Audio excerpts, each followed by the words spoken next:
إن الحمد لله الذي نحمده ونستعينه ونستغفره ونؤمن به ونتوكل عليه ونعوذ بالله من شرور أنفسنا ومن سيئات أعمالنا من يهده الله فلا مضل له ومن يضلله فلا هادي له وأشهد أن لا إله إلا الله وحده لا شريك له وأشهد أن محمدا عبده ورسوله أما بعد فإن خير الحديث كتاب الله وخير الهدي هدي محمد صلى الله عليه وسلم وشر الأمور محدثاتها وكل محدثة بدعة وكل بدعة ضلالة وكل ضلالة في النار.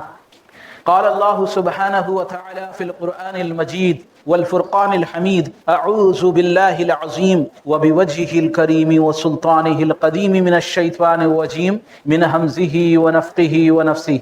وإذا فعلوا فاحشة أو ظلموا أنفسهم ذكروا الله فاستغفروا لذنوبهم ومن يغفر الذنوب إلا الله. اللہ وحدہ لا شریک لہ کی حمد و ثنا، اس کی بڑائی، اس کی عظمت، اس کی کبریائی. یقینی طور پر وہی مالک ہے، وہی انسان کو وہ عقل و شعور عطا فرمانے والا ہے کہ جس کے ذریعے وہ اپنی بھلائی اور اپنی خیر کے چیزیں کو سمجھ لے کہ وہ اللہ سبحانہ وتعالیٰ نے کس طرح اس کے لیے بہترین نمونہ جناب محمد رسول اللہ صلی اللہ علیہ وسلم کی شکل میں اور آپ سے پہلے بے شمار انبیاء علیہ الصلوۃ والسلام کو دنیا میں مبعوث فرما کر کس طرح اس کی رہنمائی کی ہے، وہ اللہ کی اس نعمت کو پہچان لے. اور اللہ سبحانہ وتعالیٰ نے اس پر جو نعمتیں، جو اکرام جو اللہ سبحانہ وتعالیٰ نے اسے عطا کیا ہے، اور وہ ان نعمتوں کے ساتھ جو حشر کرتا ہے، جو وہ اپنی خطائیں، جو کمیاں، جو اس کے اندر وہ جو گناہ جو سرزد کرتا ہے، ان چیزوں کو اور ان کی وجہ سے آنے والی پریشانیوں کو، ان چیزوں کی سمجھ یقینی طور پر اللہ سبحانہ وتعالیٰ ہی عطا کرنے والا ہے. یقینی طور پر وہ جس کو چاہتا ہے وہ اس کو راہ دکھا دیتا ہے، اور جس کو چاہے وہ گمراہ کر دیتا ہے. جس کو چاہے عقل و شعور کا راستہ دکھلاتا ہے، اور جس کو چاہتا ہے وہ اپنی خرابی اور بربادی کے راستے پر چل پڑتا ہے. گزشتہ جمعے میں نے حدیث عرض کی تھی کہ عقل مند شخص وہ ہے، الکیس من دان نفسہ، عقل مند شخص وہ ہے جو اپنے نفس کو اپنے کنٹرول میں کرے، اس کے اوپر لگام لگائے، اس کو صحیح راستے پر لگا دے اور ان اعمال کو انجام دے. وعمل لما بعد الموت، وہ ان اعمال کو انجام دے جو اس کے بعد، موت کے بعد اس کے کام آنے والے. اور بے وقوف شخص وہ ہے جو اپنے آپ کو اپنی خواہشات کے پیچھے چھوڑ دے، اپنی نفسانی خواہشات کے پیچھے چھوڑ دے اور اپنے نفس کی پیروی کرنے والا بن جائے، اپنے آپ کو ہلاکت و بربادی کے اندر ڈالنے والا بن جائے. یقینی طور پر اللہ سبحانہ وتعالیٰ کا بڑا کرم ہے، اس کا احسان ہے کہ اللہ سبحانہ وتعالیٰ ہمیں ایسی سمجھ عطا فرماتا ہے. لیکن ایک انسان کی حیا اور غیرت وہ بہت زیادہ اہم ہے. عام طور پر ہم حیا کی اہمیت کو نہیں سمجھتے، غیرت مندی کو نہیں سمجھتے، اور آج ہم دیکھتے ہیں کہ معاشرے میں ہر طرف بے غیرتی تیزی سے پھیلتی چلی جا رہی، ہر طرف ماحول بے غیرتی کا بڑھتا چلا جا رہا ہے. حالانکہ یہ قیامت کی نشانیاں میں سے ایک نشانی ہے کہ قیامت کے قریب یہ حالات ہو جائیں گے کہ بے غیرتی بہت زیادہ بڑھ جائے گی. لیکن غیرت یہ ایمان کا حصہ ہے. اللہ کے رسول صلی اللہ علیہ وسلم کی حدیث حضرت ابن عمر رضی اللہ تعالیٰ عنہ وہ بیان کرتے ہیں کہ رسول اللہ صلی اللہ علیہ وسلم ایک انصاری آدمی کے پاس سے گزرے جو اپنے بھائی کو شرم و حیا کے تعلق سے نصیحت کر رہا تھا کہ شرم نہ کیا کر، شرمایا مت کر. وہ اس کا بھائی بہت زیادہ نرم مزاج کا تھا، بہت شرم و حیا والا تھا. وہ اس کو نصیحت کر رہا تھا کہ بھائی شرم نہ کیا کر. تو رسول اللہ صلی اللہ علیہ وسلم نے فرمایا اس کو چھوڑ دو، یقیناً حیا ایمان کا حصہ ہے. حیا، شرم یہ ایمان کا حصہ ہے. صحیح بخاری اور صحیح مسلم کی روایت عمران بن حسین رضی اللہ تعالیٰ عنہ وہ بیان کرتے ہیں کہ رسول اللہ صلی اللہ علیہ وسلم نے فرمایا حیا خیر ہی لاتی ہے، الحیاء لا یاتی الا بخیر، حیا میں نہیں لاتی مگر خیر، بھلائی ہی لاتی ہے. یہ متفق علیہ حدیث ہے اور صحیح مسلم کی روایت میں ہے الحیاء خیر کلہ، حیا پوری کی پوری خیر ہی ہے، پوری کی پوری بھلائی ہی ہے. یا یہ فرمایا الحیاء کلہ خیر، حیا پوری کی پوری خیر ہے، اس کے اندر خیر ہی خیر، اس کے اندر بھلائی ہی بھلائی ہے. حیا کے ساتھ یہ بات خاص ہے کہ وہ انسان کو اس چیز پر آمادہ کرتی ہے کہ وہ برائیوں سے رک جائے، وہ گناہوں سے رک جائے، انسان کو گناہ کرتے ہوئے شرم محسوس ہو۔ ابو ہریرہ رضی اللہ تعالیٰ عنہ وہ روایت کرتے ہیں کہ فرمایا رسول اللہ صلی اللہ علیہ وسلم نے ایمان کی 70 یا اس سے کچھ اوپر یا نیچے کچھ اوپر جو ہیں اس کی یا 60 شاخیں، 70 فرمایا یا 60 فرمایا، راوی کو 70 یا 60 کے بارے میں شک ہے، اس سے اوپر شاخ ہیں اور ان میں سب سے افضل شاخ لا الہ الا اللہ کا کہنا ہے، یعنی ایمان کا قبول کرنا، اور سب سے ادنا راستے سے کسی کانٹے کو، پتھر کو یا کوئی بھی تکلیف دہ چیز کو ہٹا دینا، یہ اس میں سے ہے۔ اور حیا بھی ایمان کا ایک اہم حصہ ہے، یہ بھی متفق علیہ حدیث ہے۔ ابو سعید خدری رضی اللہ تعالیٰ عنہ وہ روایت کرتے ہیں کہ رسول اللہ صلی اللہ علیہ وسلم گھر کے گوشے میں پردہ نشین کنواری لڑکی سے بھی زیادہ حیادار، جب آپ کسی چیز کو ناپسند فرماتے تو آپ کے چہرے پر اس کے آثار سے ہم اس کو پہچان لیتے، اتنا غیرت والے تھے کہ آپ کسی بھی ناگوار چیز کو دیکھتے تو آپ کے چہرے پر اس کے آثار ظاہر ہوتے۔ صحابہ کہتے ہیں ہم اس سے رسول اللہ صلی اللہ علیہ وسلم کی ناگواری کو، آپ کی ناپسندگی کو وہ ہم پہچان لیتے۔ اور امام نووی رحمۃ اللہ علیہ نے ذکر کیا ہے کہ حقیقتاً حیا ایک ایسے کردار کا نام ہے جو کبھی چیزوں کو چھوڑنے پر آمادہ کر دے، انسان کو ایسی چیزیں جو بری چیزیں ہیں اس پر، اس کے چھوڑنے پر اس کو آمادہ کر دے، اور صاحب حق کو حق پہچاننے میں سرزد ہونے والی کمی اور کوتاہی سے روکے۔ حق کیا ہے اس کے پہچاننے میں جو کمی ہوتی ہے، جو کوتاہی ہوتی ہے، اس سے انسان کو روک دے۔ یہ نہیں ہے کہ انسان حق سے ہی رک جائے شرم و حیا کی وجہ سے، شرم و حیا وہ انسان کے مزاج میں بعض دفعہ پیدائش کے ساتھ ہی ہوتی ہے۔ ایک بچہ بچپن سے ہی شرمندہ مزاج کا ہوتا ہے، ذرا کچھ جھجکا اپنے آپ میں سمٹا اس کے اندر جھجک ہوتی ہے، لیکن اسے ایک صحیح تربیت کی ضرورت ہے، صحیح معنی میں ایک تربیت کی ضرورت ہے کہ حیا کہاں کرنی ہے اور کہاں جھجکنا نہیں ہے۔ انسان کو حق کو قبول کرنے میں حیا نہیں کرنی ہے، یہ کہ انسان حق کی چیزوں میں حیادار بنے۔ واللہ لا یستحیی من الحق، اللہ سبحانہ وتعالیٰ حق بات سے نہیں جھجکتا، نہیں شرماتا۔ انسان کا حال یہ ہے، کم و بیش ہمارے اندر بہت سارے افراد ایسے ہیں، بہت سارے ہمارے ساتھی ایسے ہیں جو شرم و حیا کی وجہ سے اچھے کاموں سے، بھلائی کے کاموں سے، نیک کاموں سے اپنے آپ کو رک جاتے ہیں۔ میاں فلانے کو کوئی برا کام کرتے ہوئے ہم نے دیکھا لیکن ہمیں شرم آ رہی، شرم محسوس ہو رہی، نہیں، دعوت و تبلیغ کے لیے، کسی کو بھلائی کی تلقین کرنے کے لیے، کسی کو برائی سے روکنے کے لیے یہاں نہیں شرمانا ہے، یہاں نہیں جھجکنا ہے۔ شرم و حیا کے معنی یہ نہیں ہے، شرم و حیا تو حقیقتاً اللہ سبحانہ وتعالیٰ سے انسان شرم کھائے، انسان لوگوں سے شرماتا ہے اور اللہ سے نہیں شرماتا۔ اتخشون الناس واللہ احق ان تخشوا، تم لوگوں سے جھجکتے ہو، لوگوں سے ڈرتے ہو، اللہ زیادہ حقدار ہے کہ اس سے ڈرا جائے، اس سے شرم کھائی جائے، اس سے جھجکا جائے۔ انسان کو گناہ کرتے ہوئے یہ احساس اس کے دل میں یہ پیدا ہو جائے کہ میں یہ جو گناہ کر رہا ہوں کل کس طرح اللہ کو منہ دکھاؤں گا، کل کس طرح اللہ کے سامنے کھڑا ہوں گا، کل میرا کیا ہوگا، میں اللہ کو کس طرح منہ دکھاؤں گا۔ انسان اللہ سے ڈرنے والا بن جائے، نہ کہ یہ کہ نیک اعمال میں کرتے ہوئے انسان جو ہے اس کے اندر جھجک پیدا ہو۔ پیچھے سلام کے تعلق سے میں نے ایک بار عرض کیا تھا کہ حال تو یہ ہے کہ اپنی بیوی کو سلام کرتے ہوئے ہمیں شرم آتی، ہم میں سے بعض لوگوں کا حال یہ ہے کہ جھجک آتی ہے۔ اگر ان کو سلام کی فضیلت معلوم ہو جاتی ہے تو وہ گھر جا کے ان کو کہتے ہیں جی بڑا دل چاہتا تھا کہ ہم گھر میں جو ہے نا سنا، گھر میں گھستے ہوئے سلام کرو، گھر سے نکلتے ہوئے سلام کرو، مسجد میں داخل ہوتے ہوئے سلام کرو، بازار میں داخل ہوتے ہوئے سلام کرو، مسجد سے نکلتے ہوئے سلام کرو، مجلس میں آتے ہوئے سلام کرو، مسجد سے جاتے ہوئے، مجلس سے جاتے ہوئے سلام کرو۔ ایک ایسی نیکی جس کو آپ مطلب جو ایک فری فنڈ کی نیکی آپ کے اندر جڑتی چلی جاتی ہے، غیر محسوس کرے، السلام علیکم کیا، 10 نیکی اعمال نامے میں جڑ گئی۔ ایک گلک جو بچوں کی گلک ہوتی ہے اس کی مثال دی تھی کہ اس میں 4 آنے 8 آنے 1 روپیہ اپنا ڈالتا رہتا ہے، ایک وقت بعد جب اسے توڑی جاتی ہے تو اس کے اندر سے بہت سارے پیسے، بہت ساری بڑی چیزیں اس سے خریدی جا سکتی ہیں، اتنے پیسے اس کے اندر جمع ہو جاتے ہیں، حالانکہ بہت کم مقدار جو ہے اس کے اندر ڈالی جاتی۔ اسی طرح یہ سلام کا معاملہ ایسا ہے کہ کل قیامت والے دن انسان کی باقی نیکیاں جو انسان نے جن کے لیے باقاعدہ کوشش کی تھی، باقاعدہ محنت کی تھی، باقاعدہ جان لگایا تھا، باقاعدہ مال لگایا تھا، لیکن سلام ایک ایسی نیکی ہے جو کل قیامت والے دن انسان کے سامنے صرف اس کی نیکیاں پہاڑ کے پہاڑ، انسان کی صرف عادت اگر یہ بن جائے کہ میں نے سلام کرنا ہے، سلام کرنا ہے، سلام کرنا ہے، سلام کو پھیلاؤ، افشوا السلام بینکم، اپنے آس پاس اپنے لوگوں کے بیچ میں سلام کو پھیلاؤ۔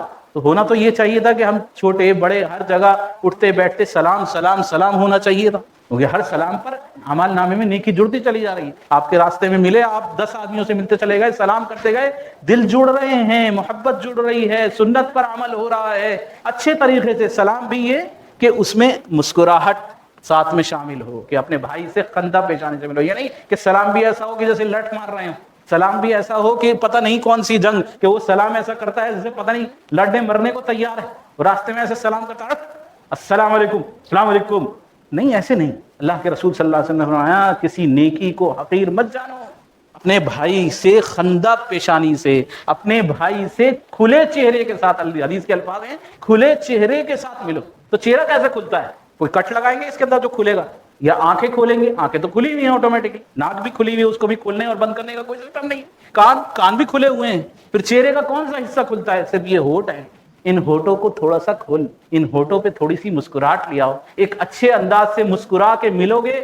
تم خود غصے میں ہو، گھر سے لڑ کر آئے ہو، یا کسی سے لڑائی ہوئی ہے، یا کوئی ٹینشن دماغ میں ہے، اس ٹائم دل غبار میں بھرا ہوا ہے، دماغ میں بڑی ٹینشن چل رہی ہے، بلڈ پریشر ہائی ہو رہا ہے، لیکن کوئی مل گیا اور نبی کی سنت کی خاطر صرف مسکرا کے اس سے سلام کیا، آپ دیکھیے اس کے بعد قدرتی طور پر دیکھیے، نہ چاہتے ہوئے اس ٹائم دل نہیں چاہ رہا، دماغ میں غصہ بھرا ہوا ہے، یا کوئی غم ہے، یا کوئی دماغ میں ٹینشن ہے، انسان بہت زیادہ غم زدہ ہے، لیکن نبی کی سنت ہے جیسے ہی کوئی ملے تو اپنے چہرے کو کھول دو، اپنے چہرے پر مسکراہٹ لے آؤ، اور یہ مسکرا کے تمہارا سلام کرنا، آپ نہ چاہتے ہوئے نبی کی سنت کی خاطر مسکرائیں گے، دیکھیے پھر اس کی کیفیت کیا ہوگی۔ ایک تو یہ ٹھانکا ہے کہ انسان ٹھانکے مار کے، ہاں جی، کوئی آج کل ہمارے بیچ میں یہی چلتا ہے، کوئی چٹکلا سنا رہے ہیں، کئی لوگ جمع ہوئے ہیں، لوگ خوب ٹھانکے مار رہے ہیں، اور پھر اس کے بعد خاموشی۔ اب جب بھی ٹھانکا ماریں گے، جب بھی قہقہا لگا کے ہنسیں گے، تو اس کے بعد کی خاموشی دل کے اندر غم کو اتارے گی، غور کیجئے گا اس بات پر۔ جب بھی قہقہے لگیں گے، قہقہے لگنے کے بعد، اس کے بعد جو سناٹا آتا ہے، اس کے بعد جو سائلنٹ وقت آتا ہے، وہ دل کو کمزور کر دیتا ہے، دل کو غم زدہ کر دیتا ہے، لیکن جب بھی مسکرایا جائے گا تو دل کے اندر ایک سرور پیدا ہوگا، دل کے اندر وہ جو ہائی بلڈ پریشر ہے وہ نارمل لیول ہو جائے گا، دل کا غم دور ہو جائے گا، نہ چاہتے ہوئے جن حالات میں انسان تھا ان حالات سے نارمل ہوتا چلا جائے گا، دین کے اعتبار سے بھی اس کے اندر فائدہ اور دنیا کے اعتبار سے بھی فائدہ۔ تو اتنی فضیلت، پھر یہ کہ شرم محسوس ہوتی ہے، میاں ہم کیسے اپنے گھر میں کاروبار میں جائیں گے تو کیسے نوکروں کو کیسے سلام کریں، شرم آتی ہے میاں، کبھی کرا نہیں ہم نے، بیوی کو سلام کرتے ہوئے شرم آتی ہے، بچوں کو سلام کرتے ہوئے شرم آتی ہے، گھر میں گھس کر سلام کرتے ہوئے شرم محسوس ہوتی ہے، مسجد میں گھس کر سلام کرتے ہوئے مسجد میں گھس کر بھی شرم آتی ہے، کیونکہ جھجک اور وہ شرم ہے ہمارے اندر۔ لیکن یہاں نہیں جھجکنا ہے، یہاں نہیں شرمانا ہے۔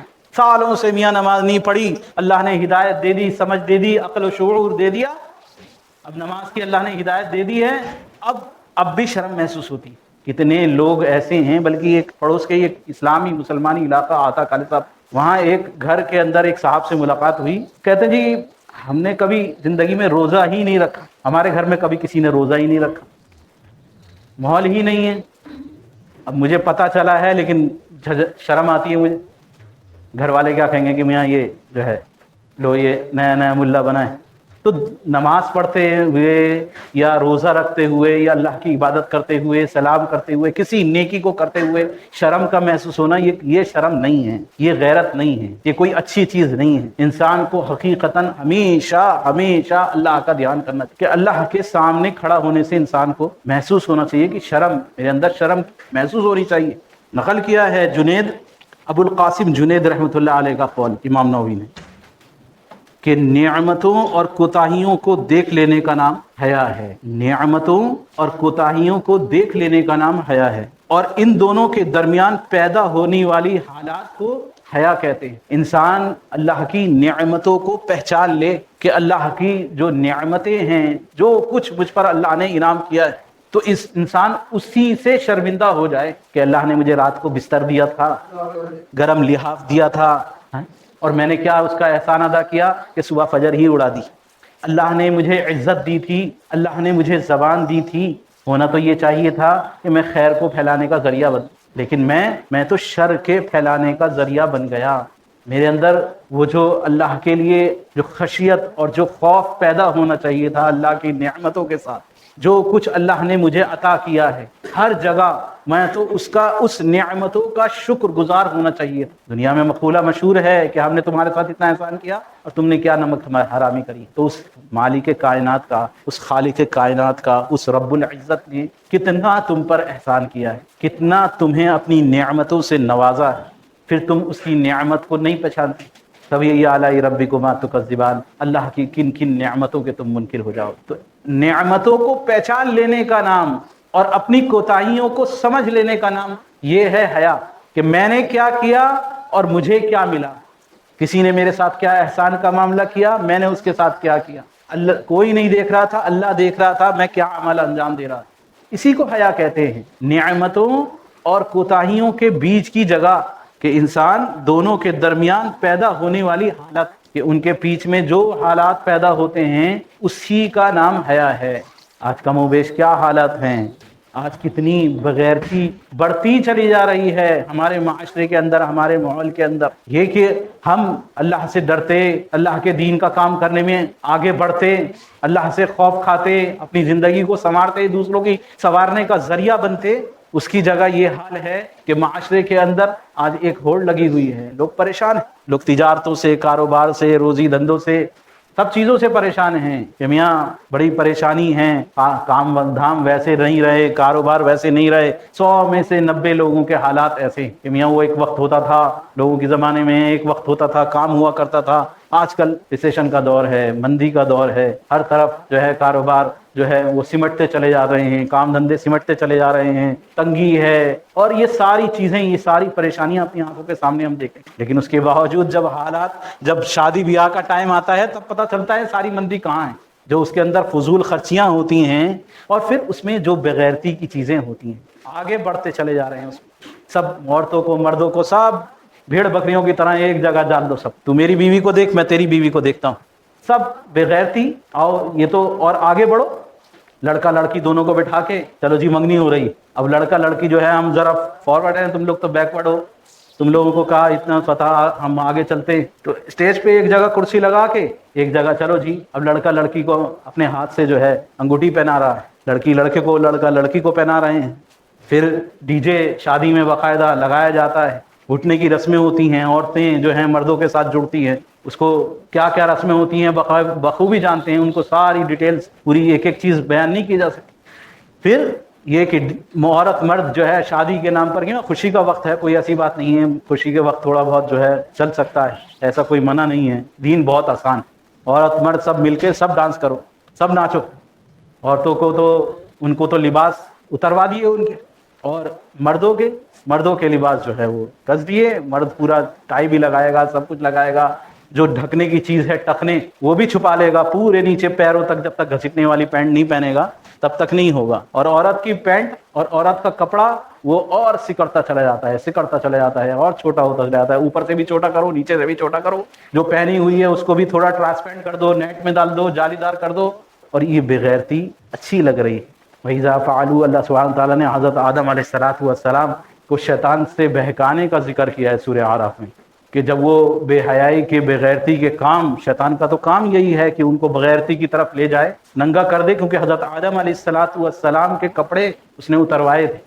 اس کا مین مقصد جو ہے بنیادی شروع سے یہی رہا ہے کہ بغیرت کر دو. کسی طرح ان کے بیچ میں غیرت کو، بے حیائی کو، غیرت کو ختم کر کے بے حیائی ان کے بیچ میں پھیل جائے. تو اللہ سبحانہ وتعالیٰ فرما رہا ہے وَإِذَا فَعَلُوا فَاحِشَةً قَالُوا وَجَدْنَا عَلَيْهَا آبَاءَنَا وَاللَّهُ أَمَرَنَا بِهَا. جب وہ بے حیائی کے، بغیرتی کے کام کرتے ہیں تو کہتے ہیں یہ تو ہمارے ہاں پہلے سے چلے آ رہے ہیں، یہ رسم رواج جو ہم اب کر رہے ہیں، یہ رسم یہ تو چلتی آ رہی ہے، پرانی رسمیں باپ دادا سے چلی آ رہی ہیں. اور بلکہ اللہ نے اس کا حکم دیا ہے واللہ امرنا بها قل ان اللہ لا یأمر بالفحشاء. نبی صلی اللہ علیہ وسلم ان سے فرما دیجئے اللہ سبحانہ وتعالیٰ کبھی کسی کو بغیرتی کا حکم نہیں دیتا ہے. فحشات کا، بغیرتی کا حکم اللہ نے کسی کو نہیں دیا ہے. اتقولون علی اللہ ما لا تعلمون، تم اللہ پر وہ باتیں کرتے ہو جن کو تم جانتے نہیں ہو. اور فرمایا سورہ اعراف میں ہی آگے کہ ان اللہ حرم ربی الفواحش، اللہ سبحانہ تعالیٰ نے حرام کر دیا ہے بے حیائی. ان اللہ حرم ربی الفواحش ما ظہر منها وما بطن، چاہے وہ چھپی ہوئی ہو یا کھلم کھلا صاحب سارے لوگ مل کے بغیرت بن جائیں یا تنہائی میں تم بغیرتی کے کام کرو. ان اللہ حرم ربی الفواحش ما ظہر منها وما بطن والاثم والبغی، اور اسم کو، گناہ، سارے گناہ کے کام کو، اور بغی بغیر حق، کسی پر ناحق ظلم و زیادتی کرنے. بعض علماء نے لکھا کہ بغی سے مراد، اسم سے مراد تو وہ ہے وہ گناہ جن کا نقصان انسان کی اپنی ذات کو ہوتا ہے، اور بغی سے مراد وہ گناہ ہیں جس سے ایسے گناہ جن سے اور بھی متاثر ہوتے ہیں، اور لوگ بھی متاثر ہوتے ہیں. وَأَن تُشْرِكُوا بِاللَّهِ مَا لَمْ يُنَزِّلْ بِهِ سُلْطَانًا، اور کہ تم اللہ کے ساتھ شرک، کسی کو شریک ٹھہراؤ حالانکہ تمہارے پاس کی کوئی دلیل نہ ہو. وَأَن تَقُولُوا عَلَى اللَّهِ مَا لَا تَعْلَمُونَ، اور اللہ کے بارے میں وہ باتیں کہو جو تم جانتے نہیں.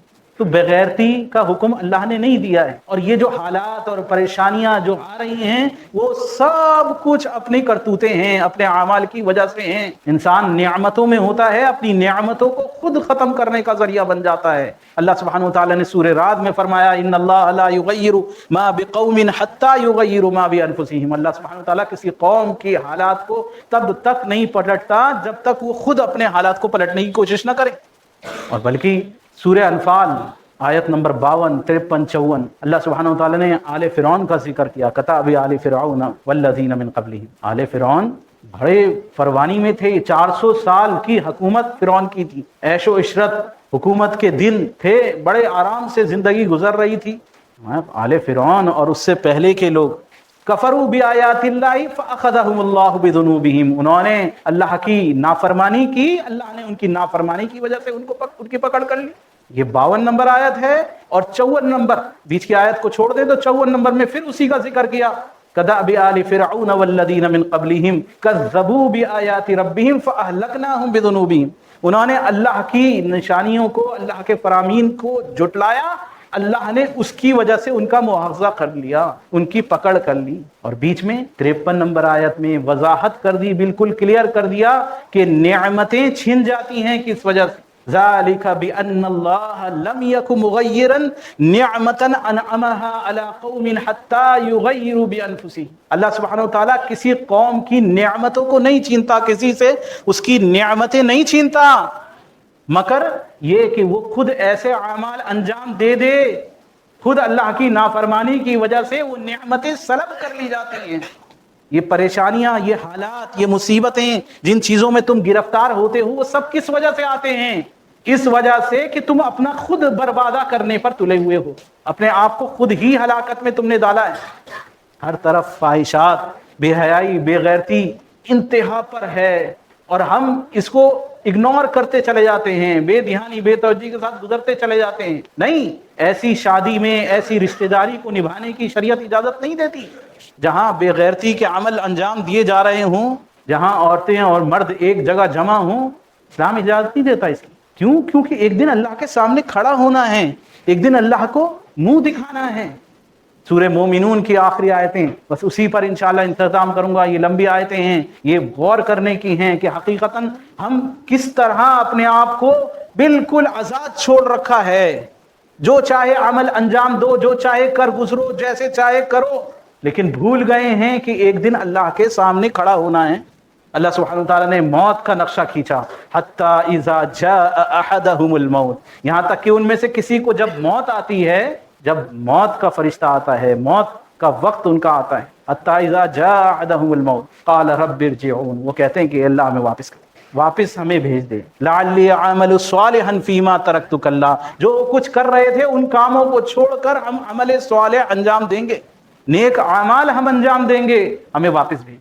قتادہ رضی اللہ تعالیٰ عنہ وہ بیان کرتے ہیں کہ یہ عبرت کی چیز ہے، یہ عبرت کی چیز ہے کہ مرنے کے بعد اللہ کا نافرمان وہ اللہ سے مانگے گا کہ میں عمل صالح جا کے انجام دوں. تو جو زندہ ہیں وہ اپنی زندگی کو غنیمت سمجھ کے نیک اعمال میں اپنے آپ کو لگائیں کہ یہ وقت ہے، کیونکہ مرنے کے بعد ایسی تمنا نہ کرنی پڑے کہ ہم واپس جا کے نیک اعمال انجام دیں. لعلی اعمل صالحا فیما ترکت کلا انہا کلمۃ هو قائلها، یہ وہ باتیں ہیں جو وہ اپنی زبانوں سے کہہ رہے ہیں، کہنے والی بات ہے، اس پر عمل وہ نہیں کرنے والے، اگر ان کو پھر دوبارہ دنیا میں بھیج دیا جائے تو پھر وہیں کے وہیں رہنے والے ہیں۔ لعلی اعمل صالحا فیما ترکت کلا، ہرگز ہرگز یہ نہیں ہونے والے۔ انہا کلمۃ هو قائلها، یہ وہ باتیں ہیں جو اپنی زبانوں سے کہہ رہے ہیں، انہا کلمۃ هو قائلها ومن ورائہم برزخ الی یوم یبعثون، کل قیامت والے دن دوبارہ اٹھائے جانے اور ان کی اس دنیا کی زندگی کے بیچ میں برزخ ہے، ایک پردہ حائل کر دیا گیا ہے، ایک وقت کو حائل کر دیا گیا ہے، نہ ادھر کے ادھر آ سکتے ہیں نہ ادھر کے ادھر جا سکتے ہیں، نہ اس دنیا کی زندگی میں آخرت والے دنیا کی جو دنیا سے جا چکے ہیں وہ واپس ان کی روحیں یہاں نہیں آ سکتی، کسی کی آتما دنیا میں نہیں آتی ہے، کسی کی روح دنیا میں نہیں آتی ہے۔ انہا کلمۃ هو قائلها ومن ورائہم برزخ الی یوم یبعثون فاذا نفخ فی الصور، اور پھر جب سور پھونکا جائے گا، فاذا نفخ فی الصور فلا انساب بینہم یومئذ ولا یتساءلون، کوئی رشتہ داری کوئی کچھ بھی باقی نہیں رہے گا، کوئی ایک دوسرے کو پوچھنے والا نہیں ہوگا، وہ وقت وہ ہوگا جس وقت کوئی ایک دوسرے سے دوسرے کا حال جاننے والا نہیں۔ فاما من ثقلت موازینہ فاولئک هم المفلحون واما من خفت موازینہ فاولئک الذین خسروا فی جہنم خالد، اس دن جس کا ترازو ہلکا پڑ گیا پھر وہ جہنم میں اس کا ٹھکانہ اس کا جہنم ہی ہوگا۔ تلفح وجوہہم النار، ان کے چہرے آگ میں جلا دیے جائیں گے، وہم فیہا کالحون، اور ان کے چہرے بدصورت ہو جائیں گے۔ عبداللہ ابن عباس رضی اللہ تعالیٰ عنہ وہ کہتے ہیں کہ دیکھو یہ جو سری آگ میں بھونی جاتی ہے، تو سری آگ میں بھونی جاتی ہے تو کس طرح اس کی کھال جل جاتی ہے، تو اسی طرح جہنمیوں کے ہونٹ جل جائیں گے، دانت آنکھیں سب چیزیں باہر آ جائیں گی، تو بھیانکر شکل ڈراؤنی شکل ان کی ہو جائے گی۔ تلفح وجوہہم النار وہم فیہا کالحون الم تکن آیاتی تتلی علیکم فکنتم بہا تکذبون، کیا تمہارے سامنے اللہ کی آیتیں تلاوت نہیں کی جاتی تھیں، کیا تمہیں اللہ کے دین کی بات نہیں بتائی جاتی؟ وہم فیہا کالحون الم تکن آیاتی تتلی علیکم فکنتم بہا تکذبون، کہ تم ان کو جھٹلاتے تھے۔ قالوا ربنا غلبت علینا شقوتنا وکننا قوما ظالمین، وہ کہیں گے اے رب ہمارے، ہم پر ہماری برائی ہماری بدبختی وہ ہم پر چڑھ گئی، غلبت علینا شقوتنا وکننا قوما ظالمین، اور ہم گمراہوں میں سے ہو گئے۔ ربنا غلبت علینا شقوتنا وکننا قوما ظالمین ربنا اخرجنا منها فإن عدنا فإنا ظالمون، آج ہمیں اس سے نکال دے، اگر ہم پھر غلطی کریں نا، ہم سے پھر غلطی ہونا تو پھر یقینی طور پر ہم ظالم ہوں گے، آج چھوڑ دے، آج ہمیں چھوڑ دے۔ ربنا غلبت علینا شقوتنا وکننا قوما ظالمین ربنا اخرجنا منها فإن عدنا فإنا ظالمون قال اخسئوا فيها ولا تكلمون، ان سے کہا جائے گا اخسا، جیسے کتے کو یا سور کو دھکیلا جاتا ہے، اسے دھمکایا جاتا ہے، ہٹ، جیسے ہڑکایا جاتا ہے، اس طرح جہنمیوں کو ہڑکایا جائے گا۔ عبداللہ ابن عباس بیان کر ولا تکلمون، آج بات مت کر۔ انہ کان فریق من عبادی یقولون ربنا فاغفر لنا ذنوبنا، انہ کان فریق من عبادی، میرے بہت سارے بندے ایسے تھے ان کی زبانوں پر یہ تھا ربنا فاغفر لنا، اے اللہ تو ہمیں معاف کر دے، ورحمنا وانت خیر الراحمین، اور تو بہترین رحم کرنے والا ہے، فاتخذتموہم سخریا، اور تم ان کا مذاق اڑاتے تھے۔ یہاں یہ تو بیکورڈ لوگ ہیں، یہ آج کل کے زمانے کو کیا سمجھیں گے؟ بیکورڈ لوگ، یہ ملے ملانیاں کیا اتنا پردے کی باتیں کرتے ہیں، آج کل زمانہ کہاں کا کہاں پہنچ چکا ہے، تو ناچنے گانے اور یہی تو موقع ہوتا ہے، شادیاں ہی تو ہیں، یہی تو ہیں، سب عورت مرد سب اپنا جو ہے ملتے جلتے ہیں سارے، سب یہ تو سب بیکورڈ لوگ ہیں، کیا اونچے اونچے پجامے پہننے والے، پردے والی عورتیں، یہ کیا ہے؟ تو زندگی میں تم ان کا مذاق اڑاتے تھے۔ ربنا فاغفر لنا وارحمنا وانت خیر الراحمین فاتخذتموہم سخریا حتی انسوکم ذکری، یہاں تک کہ تم مجھے بھول بیٹھے تھے، تمہیں یاد نہیں تھا، میں بھی، میری یاد نہیں آئی جب تم ان کا مذاق اڑا رہے تھے، جب ان کے اوپر ٹھٹا کر رہے تھے، ان کو کمتر اور حقیر جان رہے تھے، تم مجھے بھول بیٹھے تھے۔ حتی انسوکم ذکری وکنتم منہم تضحکون، اور تم ان پر ہنس رہے تھے۔ انی جزیتہم الیوم بما صبروا، آج میں نے ان کو اس کا بدلہ دیا ہے، انہم هم الفائزون، آج تو وہی پاس ہیں، آج وہی فارورڈ ہیں، دیکھو وہی جیتنے والے ہیں، وہی کامیاب ہونے والے ہیں جو دنیا میں ڈر کر زندگی جنہوں نے گزاری، جنہوں نے دنیا میں اللہ کی پاسداری، اللہ کے حکموں کی پاسداری رکھی، شرم کھائی انہوں نے کل قیامت والے دن اللہ کے سامنے کھڑے ہونے سے، آج دیکھو وہی پاس ہو گئے۔ قال کم لبثتم فی الارض عدد سنین، افحسبتم انما خلقناکم عبثا، کیا تم نے خیال کر رکھا تھا کہ تمہیں بس ایسے ہی ایویں ہی دنیا میں بھیج دیا ہے؟ وانکم الینا لا ترجعون، اور تمہیں واپس پلٹ کے نہیں آنا ہے۔ افحسبتم انما خلقناکم عبثا وانکم الینا لا ترجعون قال کم لبثتم فی الارض عدد سنین، دنیا میں کتنا رہ کر آئے ہو، کتنے سال دنیا میں زندگی گزاری ہے؟ قالوا لبثنا یوما او بعد یوم فاسأل العادین، اے اللہ ایک دن یا دن سے بھی کچھ دن کا کچھ حصہ ہی گزارا ہے بس دنیا میں، یا لاکھوں سال کی زندگی، لاکھوں ہزاروں سال قبر میں پڑے رہنے کی زندگی، اس کے سامنے یہ 50-100 سال کی زندگی ایک لمحے کے برابر انسان کو محسوس ہونے والی ہے کہ ایک دن گزارا ہے، دین کا بھی کچھ حصہ۔ یومن او بعد یوم فاسأل العادین، تو اگر پوچھ لے تو گنتی گننے والوں سے پوچھ لے، سب یہی بتائیں گے ایک دن یا کچھ وقت ہم نے گزارا ہے دین کا بھی۔ اللہ سبحانہ تعالیٰ فرمائے گا کہ ان لبثتم الا قلیلا، مانتے ہیں کہ تم اتنا جو ہے اتنا کم وقت تمہیں دنیا آخرت کی لاکھوں سالوں کی زندگی اور دنیا کی چند روزہ زندگی، اس کے مقابلے میں بہت کم قلیل وقت ہے۔ یہ پوائنٹ سمجھنے کا تھا، یہ دنیا میں سمجھ جاتے اس بات کو، ان لبثتم الا قلیلا لو انکم کنتم تعلمون، لیکن تم نے کیوں سمجھ حاصل نہیں کری، کیوں نہیں سمجھے، کیوں غور نہیں کیا کہ ایک دن اللہ کے سامنے کھڑا ہونا ہے۔ تو اس لیے ضروری ہے کہ انسان اللہ سے ڈرے، اللہ سے شرم کھائے، اور اپنی بغیرتی کو جو معاشرے میں سب طرف پھیلی ہوئی ہے، جو سرن اور جہرن، چھپے ہوئے اور کھلم کھلا ہم جن کاموں کو انجام دے رہے ہیں، ان کاموں سے سچی پکی اللہ کی جناب میں توبہ کریں اور اپنے آپ کو سنوارنے اور سدھارنے کی کوشش کریں۔ اللہ سبحانہ وتعالیٰ سے دعا ہے کہ اللہ سبحانہ وتعالیٰ العالمین ہمارے معاشرے سے العالمین بغیرتی کو دور فرما دے۔ العالمین اے اللہ جن چیزوں میں اللہ تجھ سے ڈرنا چاہیے، اے اللہ کما حقہ ویسا ڈرنے والا العالمین ہمیں بنا دے۔ العالمین تیری فرما برداری کرنے والا ہمیں بنا دے۔ العالمین ہماری کمیوں کو، کوتاہیوں کو العالمین تو دور فرما دے۔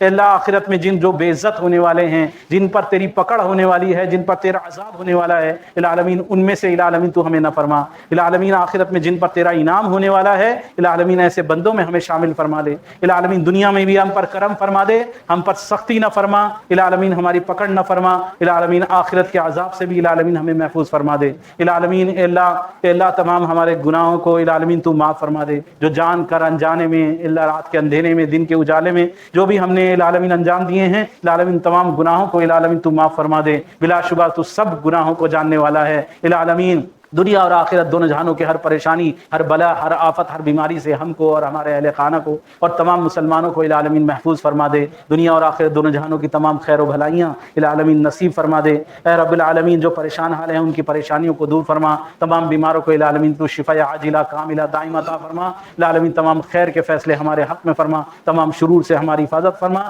تمام گناہوں کو معاف فرما کر ہم سب کا خاتمہ ایمان فرما، آمین یا رب العالمین۔ استغفر اللہ لقولی ھذا ولسائر المؤمنین من كل ذنب واستغفروا انه هو الغفور الرحیم۔